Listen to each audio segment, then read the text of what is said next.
Hello, sir. How are you? Can I take this off? Is it okay? Okay. Bismillah ar-Rahman ar-Rahim. Ladies and gentlemen, I have traveled to New York on the instructions of my Prime Minister, Prime Minister Imran Khan, who asked me to go and share the sentiment of the people of Pakistan, the outrage on the streets in Pakistan, with the members of the General Assembly.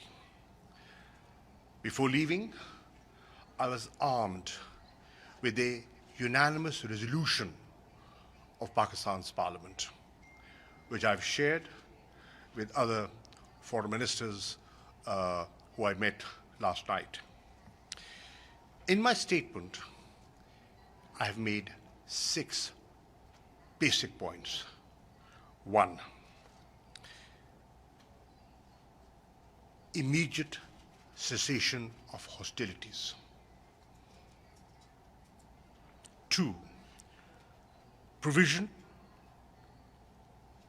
urgently of humanitarian assistance.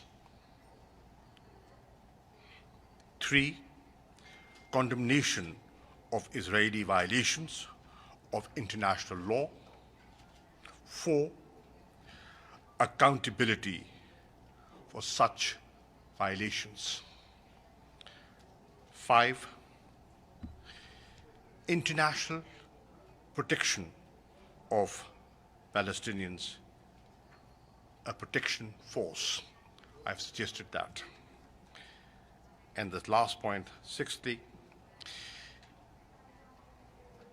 initiation of a peace process for a 2-state solution. I'd like to add that people are generally, and people in Pakistan in particular, disappointed at the indecision, the lack of consensus in the Security Council. We feel silence is no longer an option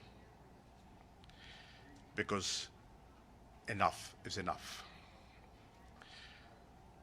OIC, the Arab group, the non-aligned movement have collectively made, and with the support of the President of the General Assembly, made this session possible. This session has taken place after a long pause of a physical meeting.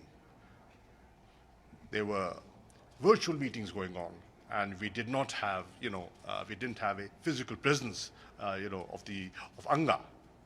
And this is a session where people are physically there. All foreign ministers of OIC are here.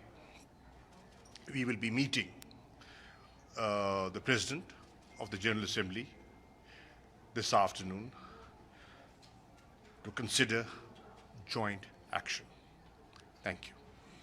Can you explain what the joint action could be, Mr. Minister? This is Abdul Hamid Sayami from Well, we'll have to wait. You'll have to wait because we'll have to meet the President of the General Assembly first. So far, there will be no resolution coming out of this session. We discussed that last night over dinner. We weighed the pros and cons, and we came to the conclusion, 1, the Security Council is still involved in diplomacy, and they must be given time. 2, there wasn't enough time for proper consultations for a consensus resolution. And 3, we do not want any attempt through some amendment to dilute what was already resolved in 2018. After having done all this, what more the Islamic countries, and particularly Pakistan, can do to protect Palestinians? The next move that we have already initiated is activation of the Human Rights Council. Pakistan, being a member of the Human Rights Council, has consulted with other OIC members, and we have mobilized and convinced the Human Rights Council to convene on the 27th of May. Inshallah, we will be taking the human angle, to the Human Rights Council, and we will draw their attention to the human rights violations that are continuing in Gaza, West Bank, and all over the occupied territories, and would try not just forge a consensus amongst ourselves, try and convince democratic forces, the civil society within Europe to speak up. We cannot have double standards.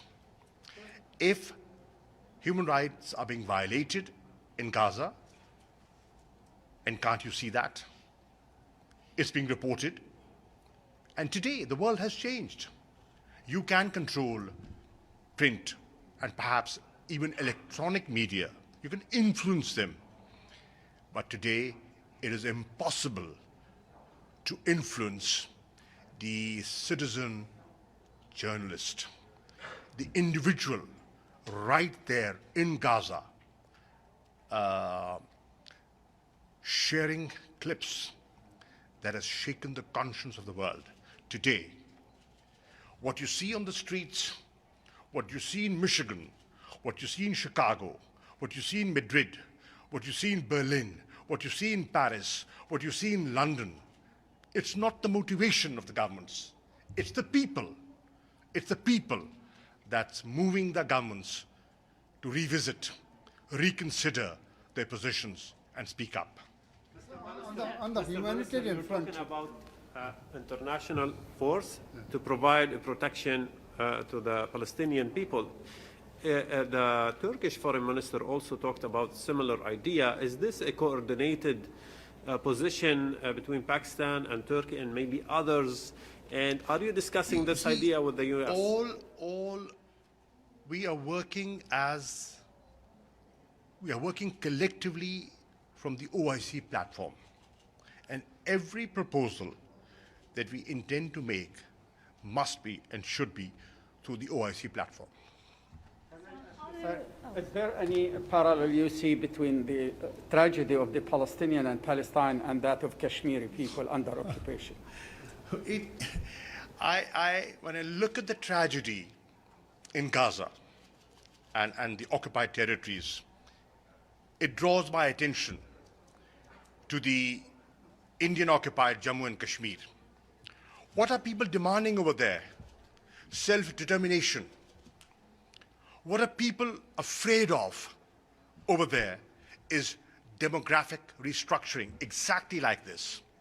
What are people crying for in Kashmir is protection of basic fundamental rights. What are people asking for from the international community is, please, there should be no impunity to indiscriminate use of force.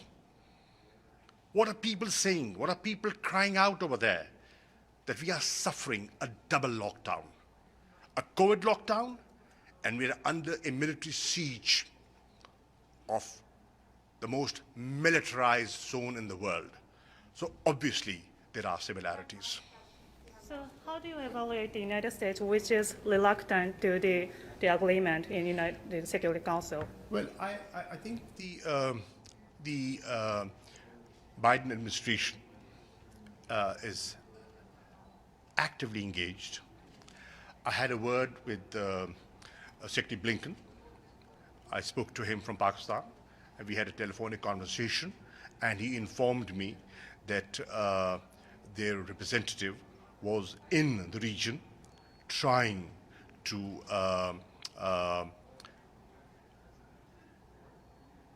convince people that an immediate ceasefire is required. And he assured me of intensive diplomatic activity. You see that, and I hear more voices within the United States speak up. I'm told that there is a hot debate within the Democratic Party on what the reaction of the administration should be. I'm told more and more people within the US Congress are speaking up. And I'm encouraged to see caring Americans who've always stood up for human rights and have stood up for universal values. They are being counted through their peaceful demonstrations in Chicago and Michigan and other places. So yes, I think this pressure that is building, people's pressure, well, I think hopefully convince the administration, the US government, to reconsider their approach and forge a consensus within the Security Council so that there is an immediate ceasefire. Our immediate objective today, my purpose of traveling to New York today, is to achieve an immediate ceasefire, and the rest will follow. Thank you.